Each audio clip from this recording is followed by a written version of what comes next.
waxaan baarlamaanka ka codsanayaa in uu soo saaro xeer uu ku cadeynayo in badda Soomaaliya laga bilaabo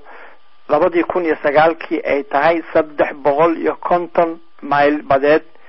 si sheekada 200 oo mayl ay u soo afjaranto. Bismillahir Rahmanir Rahim. Kusoo dhawaada barnaamijka fariinta wadaniga dhammaan dadweynaha Soomaaliyeed ee dhageysanaya ururka wadaniga Soomaaliyeed wuxuu idin soo gudbinayaa fariintooda caadiga ahayd ee dadweynaha u soo diri jireen. Fariinta wadaniga waa fariin u alaaba soo saar ururka wadaniga Soomaaliyeed looguna talagalay in dadweynaha Soomaaliyeed lagu wacyigeliyo khaasatan dhalinyarada wadaniyada waxa ay tahay mas'uuliyadda dhulka iyo dadka ka saaran dhalinta Soomaaliyeed.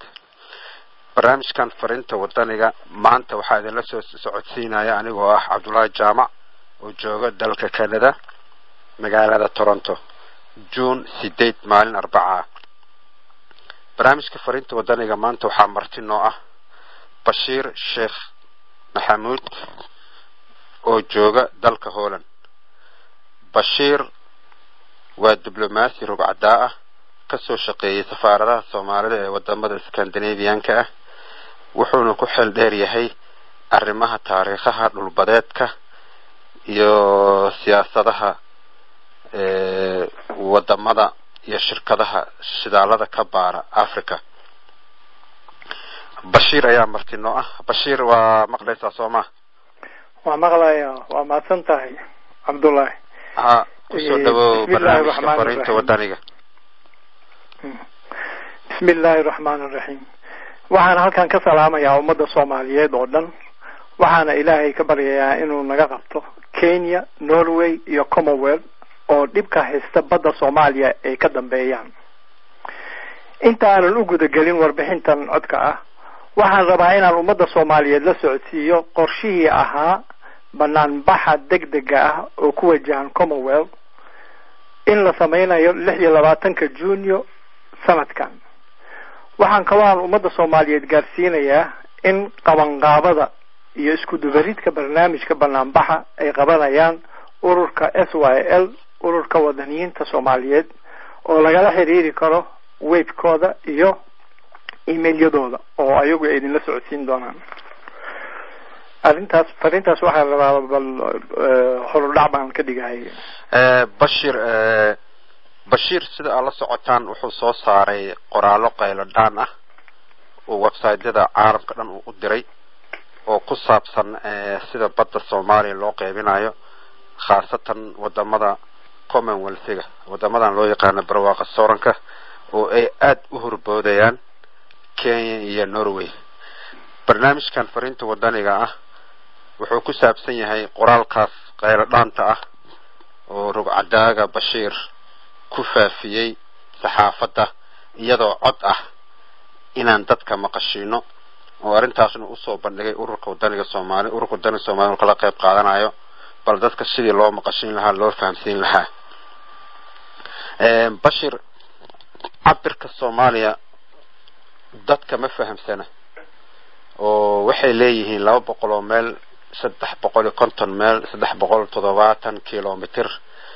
bal shacabka Soomaaliyeed oo ku dhageysanayo oo aan fahamsanina cabirka badda wax ma uga sheegi kartaa?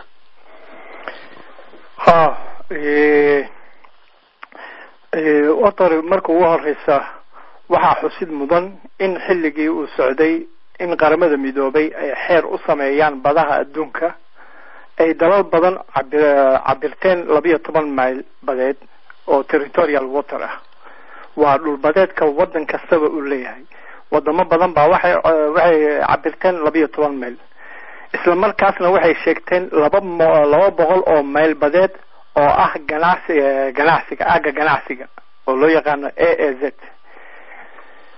waxaana xilligaas jiray 7 dal oo Soomaaliya ay ka mid tahay oo cabirtay in xuduudda badda territorial water-ka ah ay tahay 200 oo mayl badeed. sidaasna loo aqoonsaday. 7 dal oo loo aqoonsaday waxaa ka mid ah Soomaaliya oo anaga aan laahay, Peru, Liberia, Benin, Congo, Ecuador iyo El Salvador. waa dalal kale xuduudda badeed oo gaaraysa 200 oo nautic mile. cabirkan badda oo tiri Soomaaliya waa loo aqoonsaday qaramada midoobay aqoonsatay mise dawladii markaas markii madax banaanida la qaatay? maya qaramada midoobay baa aqoonsaday todobadaas dal kaliya baana ilaa 200 oo mile. anaga ilaahay baa nagu aadiyay waagaas dawladii jirtay baa maxaa ku dhahaa bacdama bad weyn aan leenahay ilaa 200 bay codsadeen anagana waa naloo wada tixgeliyay ilaa todobadaas dal.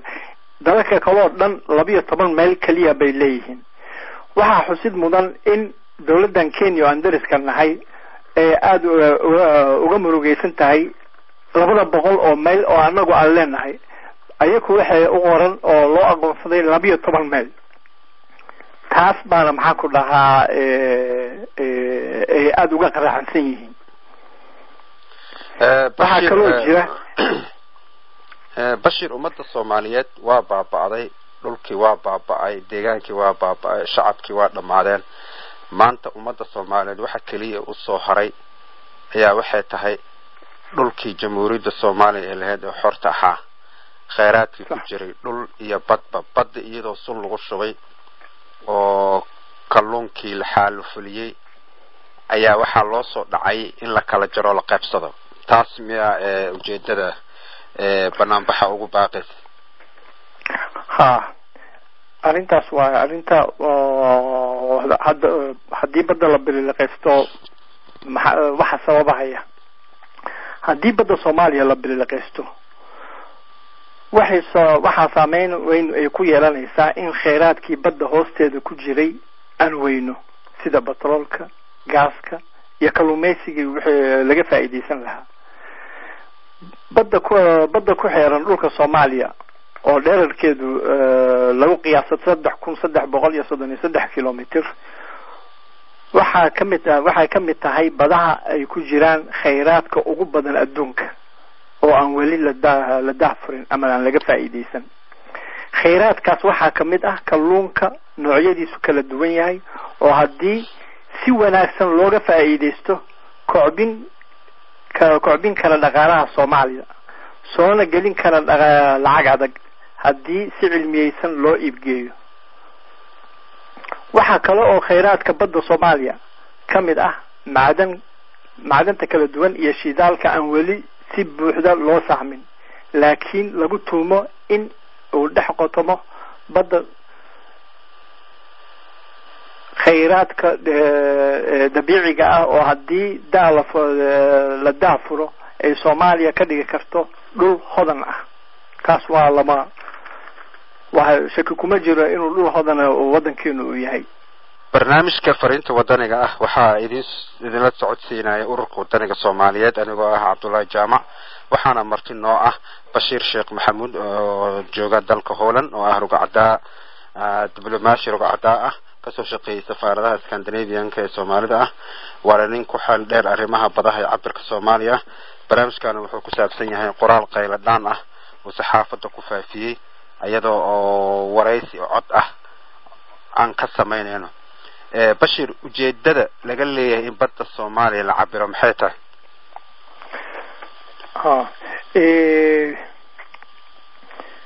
ujeedada ugu weyn oo badda Soomaaliya in la cabiro waxay tahay in dib loo furo wareeg cusub oo wada xaajood ah oo markaas 200 oo nautic mile oo territorial water ah lagu soo koobo 12 nautic mile. in dib loo agaasimo aaga ganacsiga oo dhaqaalaha macnaha kale oo ka dambaysa waxay tahay in la yiraahdo markii hore Soomaaliya ma lahayn aag ganacsi. in markaas dib u habeyn cusub loo sameeyo aagaas oo markaas lagu bixiyo shatiyo cusub iyo kiro hor leh. in Soomaalida laga jahwareeriyo in aysan sheegan xuduudka cusub oo la kordhinayo oo dalalkaas xeebaha leh oo waliba la sii gaarsiiyay 300 oo nautic mile 350 nautic mile. arrimahaas oo dhan baa maxaa ku dhaca ka dambeeya in badda maxaa ku dhaca Soomaaliya la cabir loogu sameeyo. badaha caalamka oo dhan miyaa sidaas loo cabirayaa mise badda Soomaaliya oo kaliya ayaa target ah arrintaasna ma boob cadaan ahaa mise waa wax Soomaalida oo ganacsi loogu sameynayo loogu dareenayo waa arrintaas waa boob cadaan ah waxaana aan idinla socodsiinayaa in Norway iyo Commonwealth ay si cad oo bareer ah ay uga go'an tahay in ay badda Soomaaliya u gacan galiyaan Kenya ayagoo meel kasta u maraya taas ayaana keentay in dhibaatada badda Soomaaliya ay soo noqnoqoto ayadoo loo dan leeyahay in cabir cusub loo sameeyo bashirku waa midaas bashir qoraaladaada waxaa ku jiray shirkad la yiraahdo Western Geco oo shidaal ka baara Kenya Soomaaliya Norway ay ka mid tahay bal arintaas dadka qoraal ahaan ay arkay shirkadda Geco waxay tahay bal maxaa ummadda Soomaaliyeed oo ku dhageysanayso uga sheegi kartaa shirkaddan waxay tahay horta shirkaddan hadal yar kuma soo koobi karo siday ku timid iyo dhibaatada dhan oo maanta Soomaaliya haysata badeeda ee ayagu asalba ay u yihiin waxa hore ayaan u sheegay in mudane Cabdullaahi Ciise Allah u naxariiste oo ahaa safiirkii Soomaaliya u fadhiyay Stockholm Sweden ayaa soo qalqaaliyay heshiisna la galay shirkad Norwegian ah oo magaceeda la dhaho Western Geco oo ay xarunteedu tahay Norway shirkadaasi sanadkii 1980kii ayay bilowday in ay batrool ka baarto dhulbadeedka Soomaaliya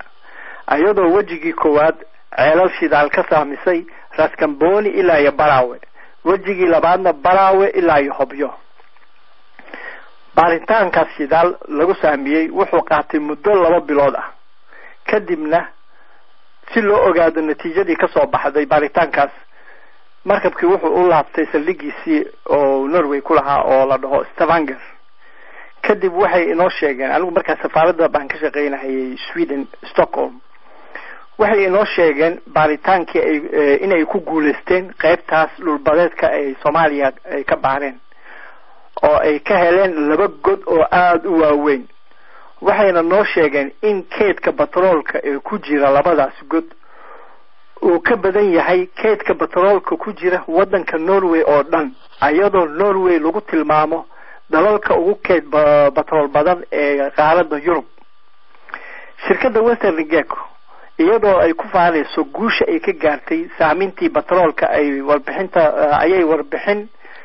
ka hadlaysa arrintaas ay ku qortay warside shirkadda ay leedahay oo bil kasta soo baxa waxayna warkooda gaarsiiyeen shirkadaha batroolka baara ee ugu muhiimsan si ay ugu faafiyaan guusha ay ka gaareen batroolka ay Soomaaliya ka saamiyeen laga soo bilaabo sanadkii 1960kii waxaa Soomaaliya shidaal ka baaray shirkado badan oo ay ka mid yihiin Amoco, Conoco, Philips, Chevron, Shell, Arco, Achip, Eni, Sinclair iyo shirkadda Faransiiska oo Elf la dhihi jiray shirkadahaasi waxay haysteen heshiisyadii ay la galeen xukuumaddii wadanka soo martay ilaa iyo markii caalanka la saaray waxayna shirkadahaasi iska leeyihiin xuquuqda shidaal baarista bad iyo biri waxaan rabaa hadalkan inaad aan idin sheegay in aan mar kale idinku soo celiyo sababtoo ah waxa ku jira xigmad aad u qoto dheer oo ku saabsan sababta Norway looga joojiyay shidaal baarista in Soomaaliya ka waday shidaalka Soomaaliya shirkadda Norway ee shidaal baarista ka waday dawladii ayaa ka joojisay dawladii rayidka dawladii militariga ma dawladii ka dambeeyay dawladii oo militariga ahayd oo kacaanka baa ka joojisay waa waqtigii 1980kii bay ahayd oo meeshan markii ugu horeysay markii heshiiska lala saxiixayay lagama fakerinin in shirkadahan kale oo batrool aan hadda soo wada sheegay inay leeyihiin xuquuqdaas shidaal baarista bad iyo beri waxaa loo haystay dawladdu markaas waxay u haysatay in shirkadahan ay dhinaca beriga kaliya la weligood beriga ku mashquulsanayeen weligood hadal oo badda laga maqal laakiin heshiiskooda waxa ku jira qoladii beriga haysata oo badna ku aadan macal badii ilaa 200 mayl in ay ayaku xuquuq u leeyihiin marka ma kala saarna ma fahanta marka waagaas hagardaamada badda Soomaaliya lagu bilaqaysanayo ma waagaas ayay bilaabeen shirkadaha Norwegiga oo dawladda ka caanka jirtay wax hadda soo baxay waay maya waagaas ma aysan bilaabin hadda bay soo baxeen oo sababtu waxa weeye shirkadda Norway markii laga joojiyay waxa ku dhacay niyad jab sababtoo ah lacag waxay ugu talagaleen 10 milyan oo dollar inay ku baaraan xeebta brobe hadda dhibaatada ay ka socoto dhan oo la leeyahay ma cabirna waa xeeb cabiran sababtu sheekadan dhan oo sheegayana waxay tahay in heshiiskii ay lala galay Norway shirkadda Western Gecko oo ku saabsanaa ilaa 200 oo mayl oo badda inay batrool ka baaraan laga soo bilaabo hoos 3373 kilomitir oo dhan inay wada baaraan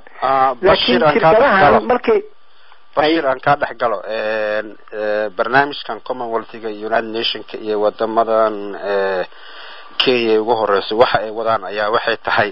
badda Soomaaliya horena looma cabirin warigeena lama cabirin marka maxaa arinta dadka Soomaaliya ku dhageysan oo fahamsiinaysa in badda Soomaaliya wax cusub hadda la cabira inay tahay wax hore loo cabiray arrintan sheekadan waa sheeko soo bilaabatay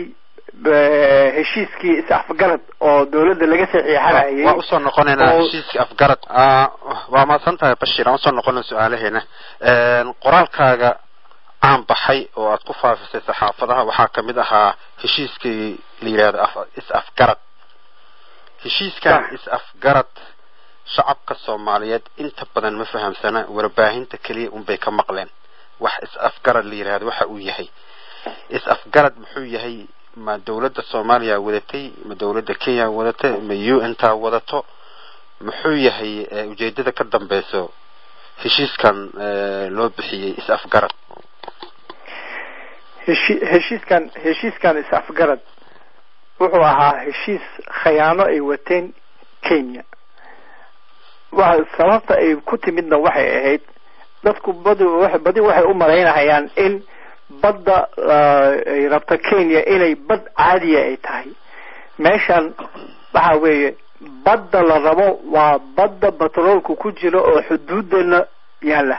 oo Norwegianku ay horay intay u baareen ay og yihiin hadalkan hadda idin sheegayay oo idin dhahayay shirkadihii oo horay u soo baaray baan rabaa inaan idin dhameystiro sababtu waxay tahay meeshaas baa waxa ka ogaanaysaan in sababta dhanba ay tahay batroolka ku jira dhulbadeedka xeebta ah oo Soomaalidu leedahay in Kenya loo gacan geliyo markii uu horeysay heshiiskiisa afgarad markii la bilaabay Norwegianka kaliya watay oo baaritaan maxaan ku dhahaa hore intay u sameeyeen dalkeena ay soo ogaadeen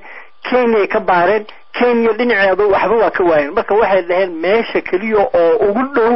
waxa weeye dhinacaas xuduudda taas baa keentay in heshiis afgarad iyo in la galo si dhulkaas baddaas Soomaalidu leedahay loo hantiyo heshiiskiisa afgarad Ilaahay waa naga badbaadiyay oo waa la wada socda waxa soo baxay haddana in laga daba wareego dawladdii shirkii Istanbul oo la yiri badda Soomaaliya ma cabirna isla waxa watay Norwegianka oo ninkan Peter Salikan dhaho baa New York wuxuu ka sheegay in badda Soomaaliya aysan cabirnayn oo hadda loo cabirayo qoraal baan ka qoray oo ciwaanka aan uga dhigay dhulbadeedka Soomaaliya waa leeyahay soodin cabiran website-ka Somali Talk buu ku jiraa sheekada dhan oo wada maxaa ku dhaca wada kaamilan in arrinta batroolka ay ku saabsan tahayna isla meesha laftigeeda ku wada qoran tahay Soomaalidu waxay u qabaan badda la qaadanayo inay bad caadi tahay war batroolkeygii baa loo leeyahay arrintaas waa arrinta salka eegaga Commonwealth hadda gadaal bay ka soo galeen oo ay leeyihiin waxaan Kenya ka caawinaynaa in maxaa ku dhahaa xuduudda Soomaaliya ay la leedahay waxa jira baarlamaanka inaan dhambaal u qoray aan ka codsanayo in laba warqadood ay qoraan midda baarlamaanka u soo noqonayna su'aalo gaar ah waxaan ku weydiinaa maadaama aqoonyahan arrimaha badaha iyo taariikhaha dhulka Soomaaliya diblomaasi rugcadaan ahayd shacabka Soomaaliyeed maantana dhageysanayo waxba ma fahamsana waxaa jiro wax isbarbar yaacayo shirkado la yiraahdo mafia ah oo dawlad aan ka socon cidna aan ka socon baa Soomaaliya ku soo jabay oo Soomaali ajnabi isugu jiro waxaan cabirana waxaan yeelna waxaan dawlad baan ka soconaa yiraahdaan iyo dawladihii naftirkoodii dawladda Norway siyaasadda dawladda Norway wasaaradda arrimaha dibadda iyo muxuu ahaa baarlamaankeedii dawladda Kenya iyo United Nations ma waxaan wax official ah cabirka badda Soomaaliya ah oo dawladda wataanba mise waa shirkado burcad oo mafia oo dawladda iska dhigaa inay dawladda matalaan bal shacabka u kala saar labadaas arrintu way kala tahay shirkadahan wax baarbaarahaya wax ay caawa la natiija ay ku siin karaan ma jirto sababtu waxa weeye waa maawelis meeshan shirkad markii la rabo in batrool lagu soo saaro dawladahan ayaka horay u soo go'aaminaya baagi carabaha la go'aaminayay Brussels baa laga go'aamin jiray oo maxaa ku dhahaa meel saldhiga ugu yaalo oo go'aanka laga gaarayo hadda waxaan u furaynaa bal Dubai Abu Dhabi Qatar waxa weeye meesha politically bay waxaan ku wada xiran tahay wadan Afrikaana si loo go'aamiyo waa adag tahay oo waa in go'aan gaar ah loo fiirsado marka taas waa goonideeda shirkadahan baarbaarahaya waxay ku qaadanayaan maxaa ku dhahaa maalgelin inay maxaa ku dhahaa soo fiirshaan waa lugooyo waxaan ka wada arintan cabirka Soomaaliya Commonwealth baa wada toobadii Soomaaliya cabira wala kala qaybina Soomaaliya ay luminaysaa anigu hadda sheegay ma dawladaha wato mise shirkado burcad ah oo mafia maya waxa weeye midaan cabirka waxa wata Kenya iyo koox daba socota sida secretary Commonwealth Secretariat-ka kaliya hadda ilaa hadda daba socdo iyo Norwegian-ka oo abaabul hoose soo wada wax ilaa hadda maanta lama hayo hal dawlo oo maxaa ku dhahaa tiraahda Soomaaliya badeeda ma cabirna annaga hadii wasiirka kalluumaysigu wuxuu yiri dawladihii adduunka waxay dhahayn 12 baan ku ogolnahay hal dawlad ka sheego hal dawlad kaliya ka sheego banaanbaxayga dhanba ayaka ka bilaabayna dilatay waa u soo noqonaynaa wasiirka kalluumaysiga su'aalihiisa dib u soo noqonaynaa waxaan leedahay marka ujeedada banaanbaxan waxay tahay arrin bilaabatay oo hadda wax laga qaban karo hadii lagu banaanbaxo oo Kenya iyo muxuu ahaa secretarial Commonwealth-ga ah intaysan UN iyo dawladaha waaweyn gaarin marka sababtaas ayaa banaanbax ugu baaqay Soomaaliya oo waa arrin hadda laga hortagi karo waliba anigu waa ayaantii aan baarlamaanka ka codsaday in laba warqadood la qoro hadii labadaas warqadood la qori lahaa sheekadu waa xirmi lahayd balke qoraalka aniga waa arkay ay diyaariyeen baarlamaanka waxa ku jira qodob ka hor istaagayo qof allo qofkii dawladda mas'uul u haya oo isku daya in uu arrintan maxaa ku dhahaa wax ka galo in ciqaab lagu qaadayo waa qorayin warqadaas haddii warqadaas labadaas warqadood saxiix lahaa oo la diri lahaa maanta sheekadaan ma jirtin ilaa haddana waa laga gaaraa oo baarlamaanka laftigiisa hadduu warqadaas laftigiisa labadaas warqadood laftigiisa intay wada saxaan diraan waa hubaal in sheekadaan ay xirmayso okay su'aalaha hatta baarlamaanka anigu aan ka codsaday aan u soo noqono marka qaybteena kale su'aalaha ah qoraalka aad warbaahinta ku faafisay oo rabno inaan dadweynaha Soomaaliyeed u kala cadeeyo waxa kamid ah waxa carabka ku dhufatay wasiirka kalluumaysiga Soomaaliya arrin uu watay marka wasiirkaas kalluumaysiga dawladeedu ku jiray dawladii Geedi Tiinur Cadde dawladii Umar Abdirashiid dawladan hadeer oo farmaajo muxuuna ahaana qorshahaas wasiirku watay okay waxa jira wasiirkan hadda aan sheegayo wuxuu ka tirsan yahay dawladda farmaajo wuxuu yiri wuxuu tegay ingiriiska UK buu tegay wuxuu yiri dawladihii oo caalamka oo dhan waxay noo ogol yihiin 12 mayl muusan sheegin dawlad hatta muusan sheegin qolada uu la shiray laakiin anagu waa ognahay qolada uu la shiray inay tahay Commonwealth oo warqadaha dokumentiga iyo qariidadaha u soo dhiibay oo la yiri qariirada dawladda Soomaaliya bad u cabirnay ma jiro wax oo qaramada midoobay hadda ba dokumentigan iyo qariidadahan u gudbiya qaramada midoobay waa qorshe iska cad sababta saas uu sameynayana wax kale ma ahan waxa la rabaa in meesha laga saaro sharciga anaga nooga diiwaan gashan qaramada midoobay oo asaga iskiis uu u dhaho badayadu ma aysan cabirneen hadhow haddii asaga maxaa ku dhahaa tan website-ka lagu qoro UN-ka ayagu waxay leeyihiin Soomaaliya ayadaa iskeed uga tanasushay sidii horeyba loo yiri Soomaaliya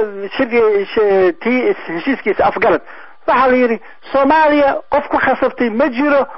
heshiiskan inay saxiixdo ayadaa iskeed u saxiixday bashir arintan waa arin laga galgasho qof kastoo wadani Soomaaliyeedna uu aad uga galgasho waan arin hadda Soomaaliya oo dhan ay maqlayso oo leeyahay arin wasiir baa ku kacay maxaa proof oo cadeen ah ayaa u haysaa wasiirka inuu la tagay qorshe ah dawladda Kenya gadaal ka riixayso in badda Soomaaliya tahay 12 meel inta kale dawladda Kenya loo gacan geliyo afkiisu ku cadeeyay website-yada laba ku jira asagoo ku qudbadeenaya oo dhahayo 12 meel baa loo ogol yahay tan proof baba baanaba website-yada laba maxaa ku dhaca codkiisa laga maqlaaya annagaaba iskale yaa wax noo ogolaanay badiba Soomaaliya iskale loo cabiro loona aqoonsaday hadda muhiimada Commonwealth iraadinaysaba waxay ahayd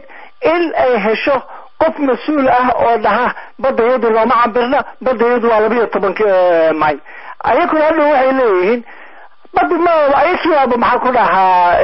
iskood uga tanasulay marka bad hadda u cabiran ma laha hadda waa cabiraya taas baa keentay marka talo waxa ku soo daba xigta Kenya asaga laftiisa afkiisa ka sheego oo wuxuu yiri barnaamijkan markii website-ka UN-ka ku qorno ku dhajino waxa loo gudbinaynaa dariska buu yiri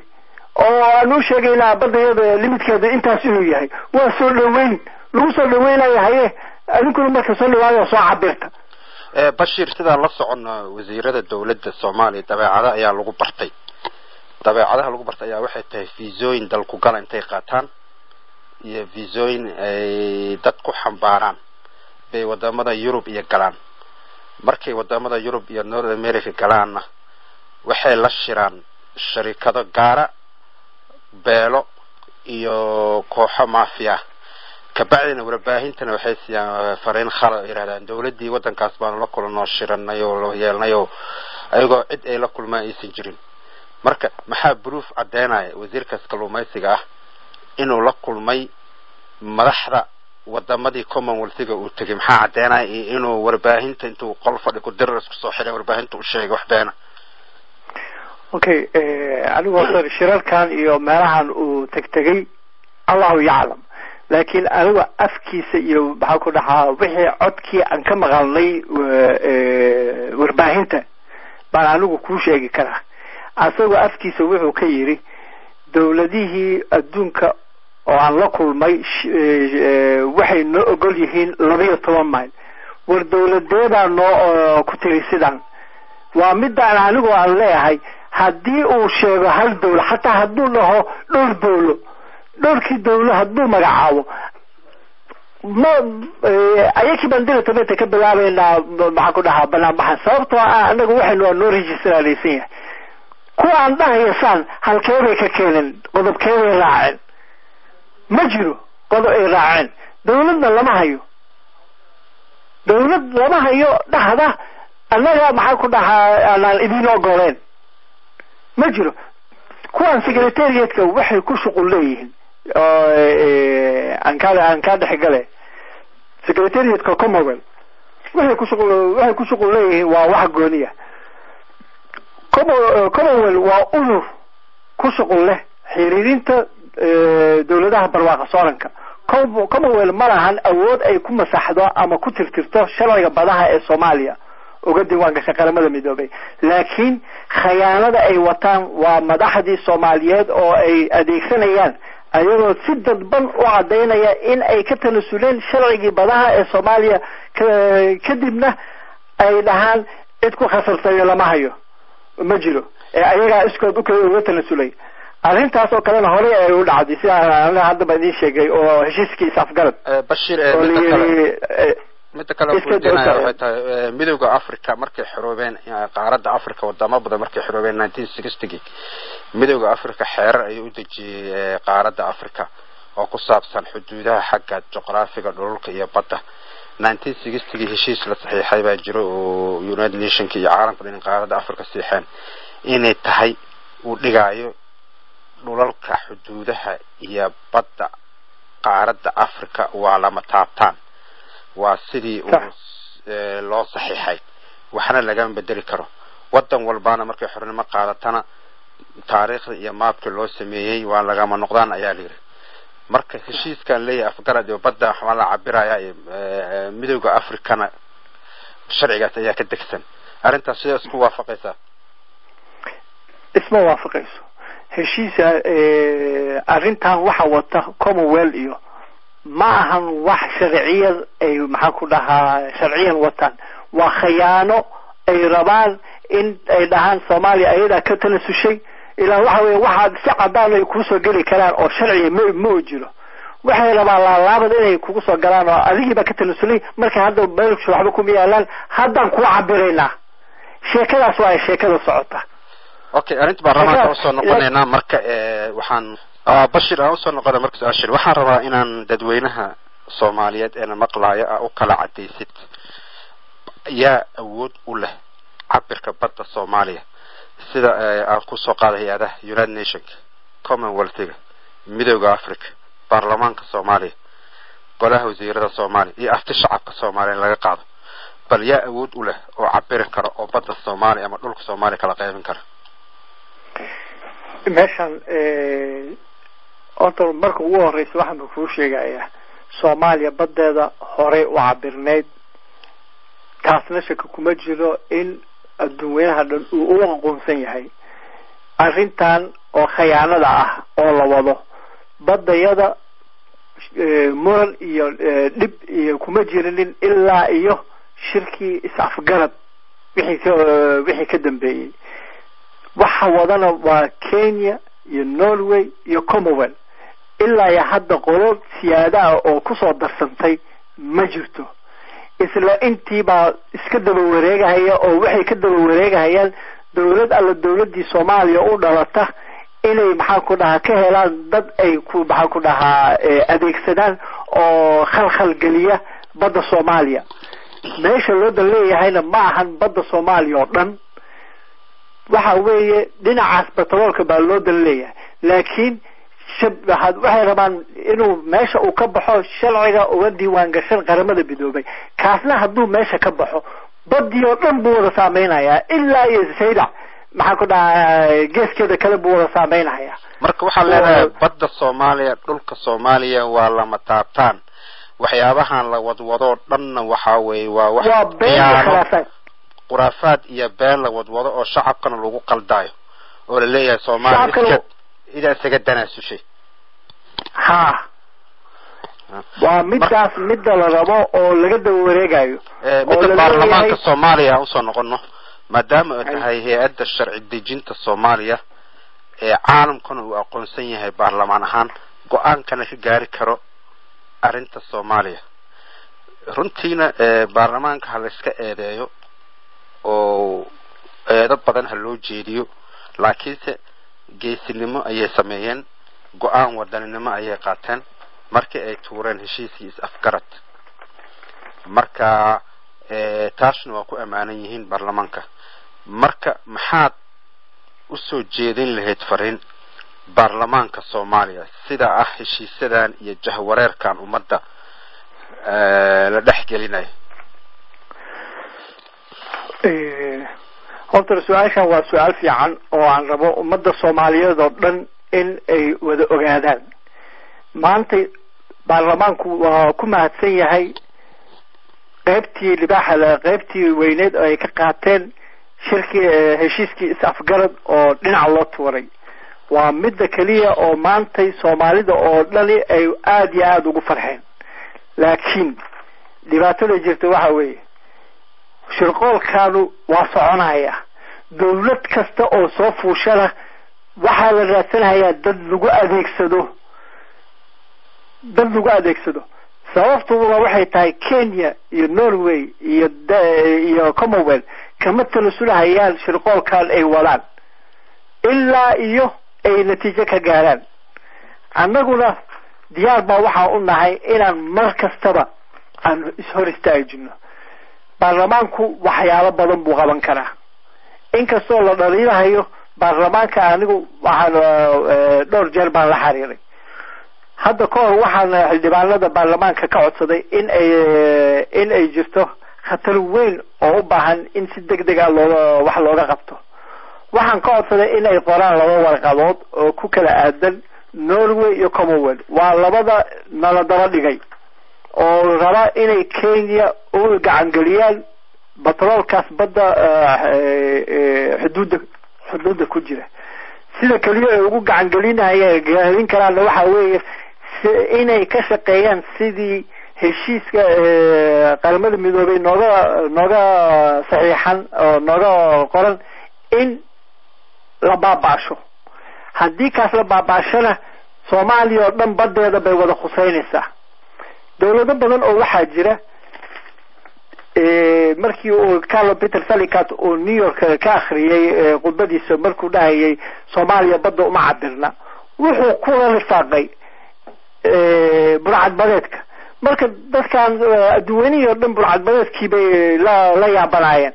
markuu labadii arrimood buu isku rifaaqay markaas dawladihii oo dhan u sacbiyeen shacabkaas u baahan mid badda Soomaaliya khuseeya laakiin wuxuu ahaa mid burcad badeedka laakiin labadooda si asaga shacabkii uu wada helo labadii buu isku qaftay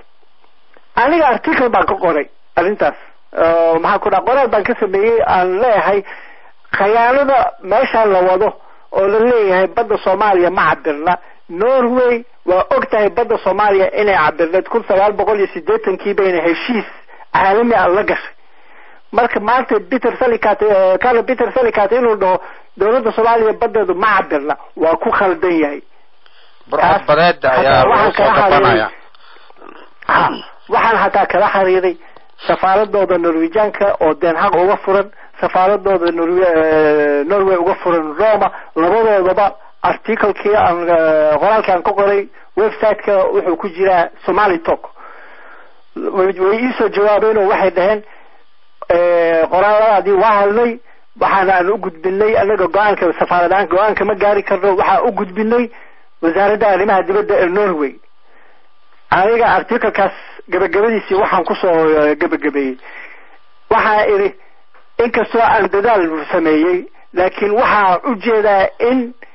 ay meesha ka maqan tahay cududii dawladnimo oo wax lagu soo dhacsan lahaa sababtu waxa weeye markaan aan warqadahan iyo waxaan dhan aan qorayo ma yihiin diblomaad ah horeeban diblomaad waa laakiin ma yihiin markii tixgelin ay siin karaan baaba iska yar laakiin anigu muhiimaddu waxay ahayd inaan dareensiiyo inay khalad ku jiraan Bashir maxaa fariin ah maadaama aad tahay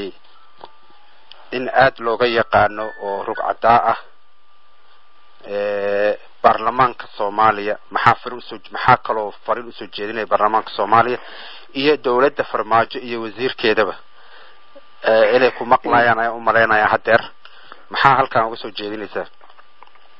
horta hore bal waxaan aad iyo aad aan uga xumahay maanta oo ay bishu tahay 8 bishii June website-yada ma waxaan ku arkay in dhibaato hor leh ay dawladda dhexdeedii ka taagan tahay oo dawladdii farmaajo la leeyahay baa la isku shaandheynaya iyo meesha laga saaraya taas arrin horta aad iyo aad murugo u leh bay tahay sababtu waxa weeye anagoo markii horeba dawladii ay iska arrintan badda iyo cabirkeeda iyo dhulka la boobayo beliliqada iyo beenta Commonwealth-ga iyo ummadda Soomaaliyeed ee ku khaldayaan shacabka dhagahooda lagu shubay maxaa fariin uga soo jeedin lahayd adigoo ku hormaraya baarlamaanka arrintan leeyahay cabirka badda Soomaaliya Commonwealth Kenya wadaan kadibna adigoo haddana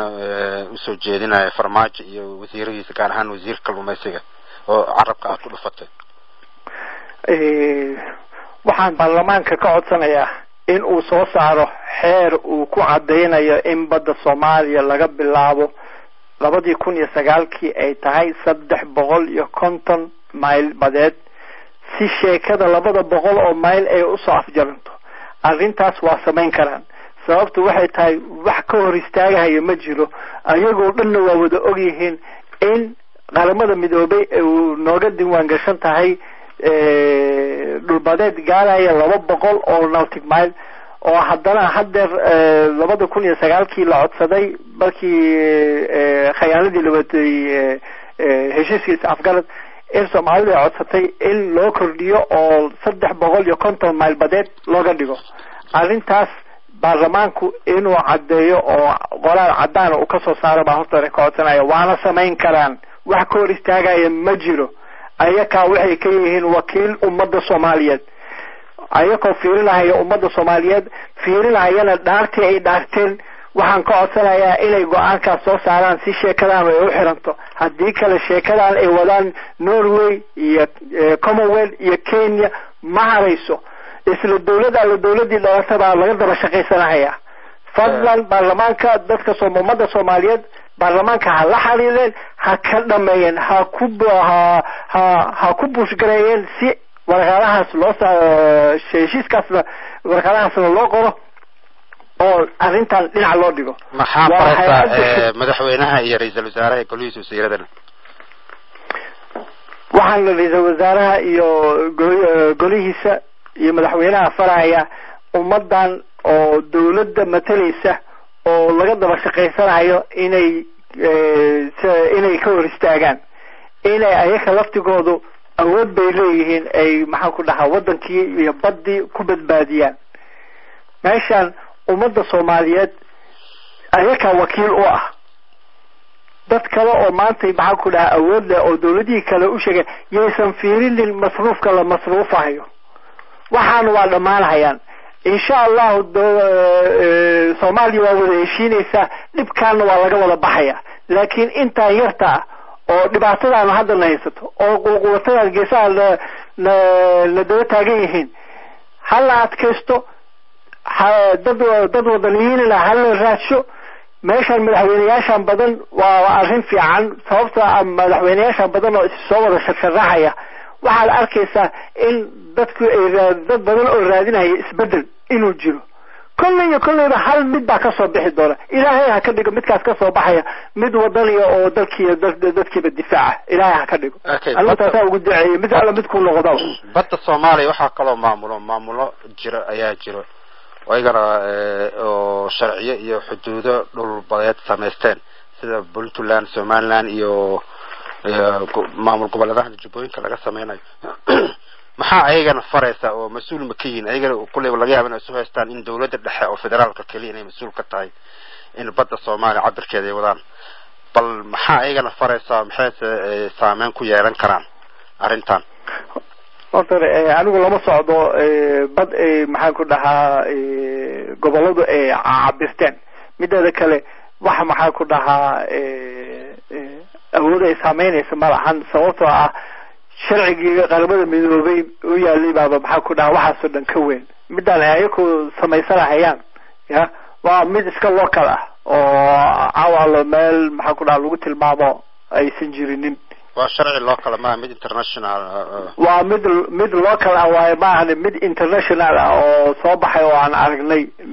ma ay jirto okay su'aalaha qaramada midoobay uga registraysan waa 3,373 waxa ku jira Somaliland waxa ku jira Puntland waxa goboladii oo dhan bay ka wada tirsan tahay taas waa tal anigu aan leeyahay wala hal difaaco gobolaysigan iyo federalismadan iyo waa goonideeda siyaasadan gudaha aan goonideena aan ahaatay bal horta dalkii iyo badeeni aan difaacano si aan nolol kala dhantaalin waxaan waa dhamaanayaan midnimadu hadhow waxa ku la waa iskugu imaanaya laakiin hadda aan ka hortagno mudaharaadkan aan soo jeediyey ma ahan mid maxaa ku dhahaa siyaasad lagu wato ama mid maxaa ku dhahaa federalismadii saameynaya midkan waxa weeye mudaharaadkan waxa weeye wala aan badbaadsano badayadii amba aan kuwaan Commonwealth iyo Norwegianka iyo Kenyatian qalalaasaha naga daba wata oo naga daba qaatay aan iska reebno banaan baxan wuxuu noqonayaa insha Allah mid aan ku guuleysano oo kuwaan aan iska daba reebno. Okay, Bashir hadda inta uga gudubno arintii baarlamaanka iyo dawladda federaalka ay soo gudubno shacabka Soomaaliyeed ee ku kala nool wadanka gudihiisa iyo wadamada caalamka dhan ku firxaday maxaad faraysaa in arintan badda uga hortagaan iyo sidee ayaa rabtaa in banaan baxaan ay isugu soo baxaan horta waxa ugu horeeya aan ummadda Soomaaliyeed rabay inaan la socodsiiyo waxay tahay haddii si cad loo dhaco oo boobka la sharciyeysto calaacal iyo qaylo iyo mudaharaad hadhow waxba nooma tarayaan hadda inta goor tahay aan ka hor tagno arrintaas waa arrintaan ummadda Soomaaliyeed u soo bandhigayo waxaan kaloo shacabka Soomaaliyeed faraya in ay xildhibaanada ku adkeeyaan sidii aan yiri waa muhiim aad bay muhiim u tahay in baarlamaanka xildhibaanada baarlamaanka ay la xiriiraan qof alla qofkii la xiriiri kara ayaga wakiilnaga inay ku adkeeyaan baarlamaanku waxa weeye hay'ad laga dambeeyo inkastoo dawladii iyo waxa ku dhahaa baarlamaankiiba power dalka gudihiisa aysan ku wada lahayn laakiin waxdana waa hay'ad la dhageysanayo haddii ay soo saaraan in waxa ku dhahaa sharcigan qaramada midoobay nooga diwaan gashan inuu yahay midka dawladda ictiraafsan tahay arrintan waa dhamaanaysa Commonwealth iyo Norway iyo Kenya meeshay ku harayaan arrintaas baan ummadda Soomaaliyeed ka codsanaya inay ayakana tixgelisiyaan oo la xiriiraan xildhibaanada baarlamaanka su'aasha aan ku weydiinayaa waxay tahay oo kale maxay saameyn ku yeelanaysaa haddii barnaamijkan Norway Kenya iyo wadamo Commonwealth iyo kooxo isbahaystay oo mafia ay u hirgasho baddi Soomaaliya dhacaan maxay saameyn ku yeelanaysaa arinta shacabka Soomaaliyeed sida ganacsiga kheyraadka badda jasiiradaha Soomaalida hoos yimaada bal arintaas maxay saameyn ku yeelanaysaa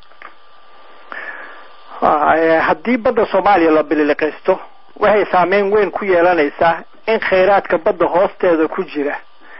in aan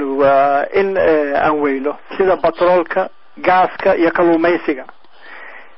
intaas waxaa dheer in aan cidna lagala xisaabtamin wixii dambi ahaa oo ka dhacay badda Soomaaliya 20 sano oo la soo dhaafay sida sunta lagu shubo badda iyo kalluumaysiga laga daldasho waxaa kaloo jira in ay la weynayo jasiirado hadda xuduudda Soomaaliya ka tirsan 200 mile nautic mile oo haddii bari ka maalin la dhaho Soomaaliya 12 mile jasiiradahaas waa ka baxay faraha ka baxayaan waa 5 jasiiradood oo la dhaho lama shaqa waxayna ku yaalaan dhinaca xuduudda oo maxaa ku dhahaa Soomaaliya iyo Kenya bay u dhowdahay Soomaali baan iskale waa meelaha aan leeyahay waa dhinaca uu batroolku uu ku jiro horey baan loo soo saamiyay oo Norwegianku waa og yihiin dhinacaas oo dhan in uu batrool ku jiro maxaa faraysaa haweenka Soomaaliyeed sida la socota haweenka Soomaaliyeed waxay qayb libaax ka soo qaateen xornimadii Soomaaliya oo calankan iyo dowladnimadan aan haysano oo aan dayacnay waxa qaybta weyn ka soo qaatay halgankeeda haweenka Soomaaliya kamid ah waana bulshada ku ugu firfircoon maxaa haweenka Soomaaliyeed faraysaa oo sidee banaan baxaan uga soo qayb gali karaan iyo si arintan hadda goorta uga hortagi karaan bilaqadan badda Soomaaliya lagu wado horta hore waxaan shaki ku jirin inaan la wada socono in haweenka Soomaaliyeed ay qayb weyn ka qaateen xilligii xorriyadoonka oo SYL-ka ayagoo waxay dahab iyo dhaqaale ay qabeen ugu deeqay munaasabadaas xorriyadoonka maantay anigu malihi dahab bixiya laakiin waxaa la rabaa inaan la socodsiiyo khatarta ay ku jirto badda Soomaaliya maantay in ay aad u weyn tahay laantooda haweenka Soomaaliyeed laantooda aysan waxba qabsoomaynin mudaaharaadkan aan soo sheegay wax ka qabsoomaya male haddaysan ayagu horseed u noqonin raggii waa socdeen ee wax toosiye u baahan yihiin waxa toosin karana waxa weeye haweenka Soomaaliyeed hooyada Soomaaliyeed baa toosin karta kicin karta soo abaabuli karta barnaamijkan banaanbax waxaan ka codsanayaa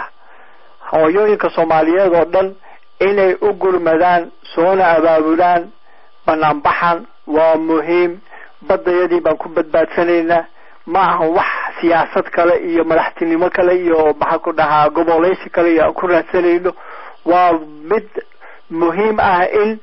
aan badayadii ku badbaadsano waxaan kale anagoo hadhow aan iskaga daba nimaadno sidii maxaa ku dhahaa dawladnimadii aan u samaysan lahayn waa goonideeda laakiin muhiimada maanta aan saarno 26 Juunyo in aan badayadii soo dhacsano oo aan soo badbaadsano oo dadkan Norway iyo Commonwealth iyo Kenyadan la daba socota aan dhinac iska dhigno taas baan maxaa ku dhahaa haweenka Soomaaliyeed u soo jeedinaya dhageysana bal Allah u naxariisto abwaankiya Aras Ciise Kaarshe hooyada waa lama huraan آمين اللهم والله صعدا هروا لوسي هيدا هذا الوالد هندسا هذه كلا وحلها مبانور كهردنا إليس بيهان جدو طلاب تيلها كتو حنون بيلهن جتي هيضو ولا مهوران هذه كلا وحلها هذه دورو برسل عليه بينه هبطو هرات كينو دكتو دركي بينه وزي هيضو ولا مهوران عراشدون إفورا أذيقهم كهقب إنهم قري مع ويسته هيضو ولا مهوران هذا قرات حيوط الله تعاله لكرين أدو عيدي حمد ذي دقسبه وقرين بسي هيضو ولا مهوران الله naxariisto Aras Ciise Kaarshe الله naxariisto marka mid kale ayaa waxay tahay waxaad ku baaqday banaanbaxaasna waxaad ku beegtay 26 Juun banaanbaxaas oo aad isagoo qoraal ah aad ku faafisay dhammaan saxaafadda Soomaalida haddana shacabka Soomaaliyeed waxaan rabnaa inaan maqashiisno banaanbaxaas waxa uu yahay Bashir marka ujeedada sababta aad ugu beegtay banaanbaxaas 26 Juun maxay tahay sideena rabtaa in banaanbaxu u hirgalo oo looga qayb galo bal arintaas shacabka bal fahamsi horta balka ugu horeysa ummadda Soomaaliyeed oo dhan waxaan u hambalyeeynayaa 26 Juun waa maalintii xorriyadda u horeysay oo xorriyadda Soomaaliya calanka la saaray oo waqooyi Somaliland markii laga saaray calankii 26 Juun arrintan waxaan ugu soo beegay waxay ahayd xasuus la xasuusanayo ya calan saarkaas dartiis iyo xorriyadda maantay tiyo kale bay taagan tahay badayadii baan xorriyad u doonaynaa badayadii oo hadda maxaa ku dhahaa meel nala ka soo weerarayo baan xorriyad u raadinaynaa 26 Juun waa halku dhigi caanka ahaa sareeyo manusqaam oo ka nasiib ka nasaar ummadda Soomaaliyeed dhan ay u dhameed waxaana maalintaas daaqada ka baxay xuduudihii gumeysigu sameeyay iyo calaamadii dhulka uga taagnaa sax marka maantana waxay dib ugu noqotay 26 Juun 1960 ujeedadii calanka loo saaray sidaas darteed ayaa ugu baaqtay shacabka Soomaaliyeed ay banaanbaxaas ka soo qayb galaan sax waa kaas muhiimada dhan oo ugu beegay waxay ahayd xorriyadaas darteed in la soo wada xasuusto midnimadii Soomaaliyeed in la soo wada tan aan raadinayna in aan arrintan ka wada mideysanahay in adduunweynaha dhan u wada ogaado ujeedada ugu weyn Soomaaliya ka mideysanahay shacabka Soomaaliyeed ka midaysan okay inay arrintan oo maxaa ku dhahaa badda la bilaqaysanayo inaysan raalli ka ahayn inay ka wada midaysan yihiin adduunweynaha dhan inuu ogaado oo arko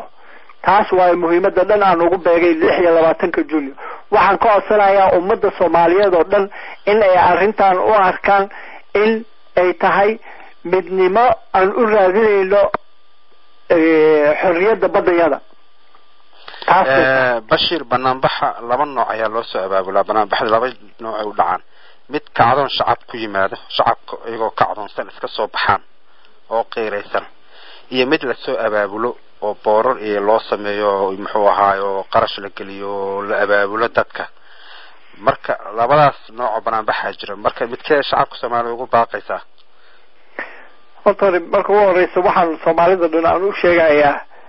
arrintan banaanbaxa ma ahan arrin khusaysa hal qof ama group ama maxaa ku dhahdaa arrintan waxay khusaysaa shakhsi kasta oo Soomaaliya iskiis inuu maxaa ku dhahaa isku abaabulo kuwa la wadaag jooga taas waa mid maxaa ku dhahaa dhaqaale lagu bixiyo tan waa xorriyadda waa qofka xorriyadda raadinaya dhaqaale asaga laga rabaa inuu baxsho oo maxaa ku dhahaa dad kale si abaabulo marka ayagu ha iswada siiyeen dhaqaalihii maxaa ku dhahaa ku banaan bixi lahaayeen waa arrin khusaysa qof kasta shakhsi kasta oo Soomaaliya goolihiisa u khusaysa dadka rabo inay banaanbaxan ka qayb qaataan Bashir xagee bay la soo xiriirayaan yeesa la soo xiriirayaan horta adduunka waa lagu kala yaacsan yahay Soomaaliya gudaheeda dadkii jooga goolidooda maxaa ku dhahaa u samaysanayaan banaanbixi kuwa dibadda jira waxa weeye qolo kastaba magaalada wadanka ay joogaan ilaa wadankii isku saacad lama ahan meel fog baa la kala degan yahay Soomaalidii inay community-yaashoodii iyo ayakii inay intay is abaabulaan banaanbixi oo qorshaystaan booliiskii hore ay ula sii socodsiiyaan maalinteeda baa looga baahan yahay waxaana ma ahan wax anigu ama maxaa ku dhahaa adinka kuwan ururkiina ay qaban karaan oo adduunyada dhan la wada socodsiin karaan qorshuhu waxa weeye waa isla soconaynaa oo website-yadii waa iskala wada soconaynaa laakiin waa in magaalo kasta oo adduunka ka jirta inay ayagu is abaabulaan Soomaalidu waxay la soo xiriiri karaan www.wadaniga.org information info@wadaniga.org ama emailka somali@hotmail.com hala nin baa rabaa inaad raacso waxaan haddii ay suurtoodo waxaan rabaa in maxaa ku dhahaa website-kiina aad ku qortaan warqad ay printer ka samaystaan oo ay ula tagaan hay-adaha dawladeed oo ay ku wargelinayaan inay banaanbax samaynayaan arrimaha ay ka soo horjeedaanna ay tahay arrimahan Commonwealth iyo Norway iyo Kenya warqadkaas u qoro af Ingiriisi oo laga wada daabacan karo si ay ugu sahlanaato ayaga laftigooda inay qorshahooda ku sii hirgeliyaan codsigaas waxaa soo gudbinaysaa ururka wadaniga Soomaaliyeed oo soo qabanqaabinayo barnaamijkan fariinta wadaniga ururkan ka codsanaya warqadda inay website-yadana u gudbiyaan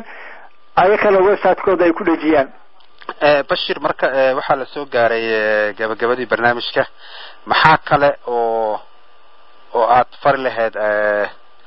ummadda Soomaaliyeed horta aad baan macsalaamaynayaa ummadda Soomaaliyeed waxaana aad iyo aad aan ugu adkaynayaa inaan loo kala harin maalintaas banaanbaxa arrintaas baan ka codsanayaa Soomaalida oo dhan in aysan aan loo kala harin 26 Juunyo sanadkan banaanbaxaas aan ugu talagalnay inaan ku badbaadsano badayada insha Allah waana ka guuleysanaynaa kuwan raba inay badayada u gacan geliyaan Kenya arrintaas oo ay ka dambeeyaan in ay bilaqaystaan batroolka ku jira xeebta badda Soomaaliya arrintaas waa arrinta ma ahan bad caadiya ama kalluumaysi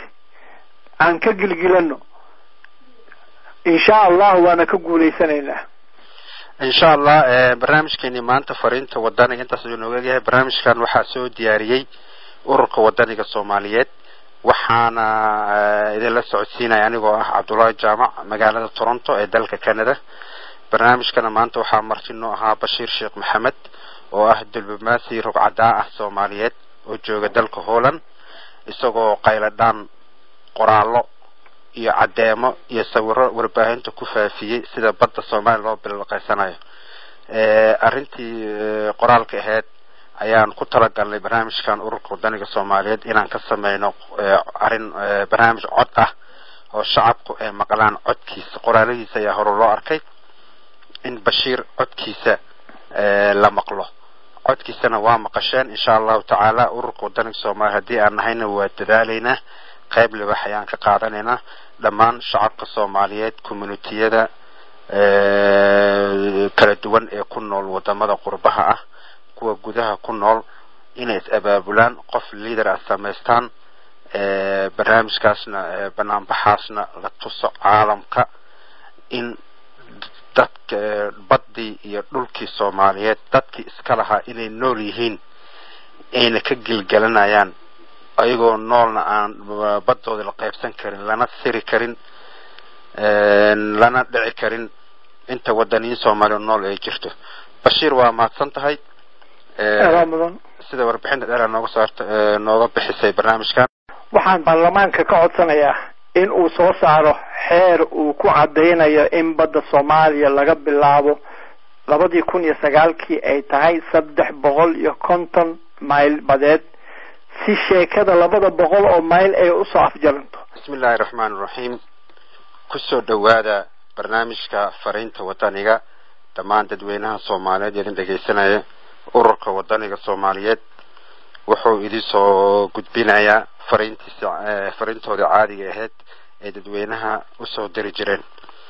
fariinta wadaniga waa fariin u alaaba soo saar ururka wadaniga Soomaaliyeed looguna talagalay in dadweynaha Soomaaliyeed lagu wacyigeliyo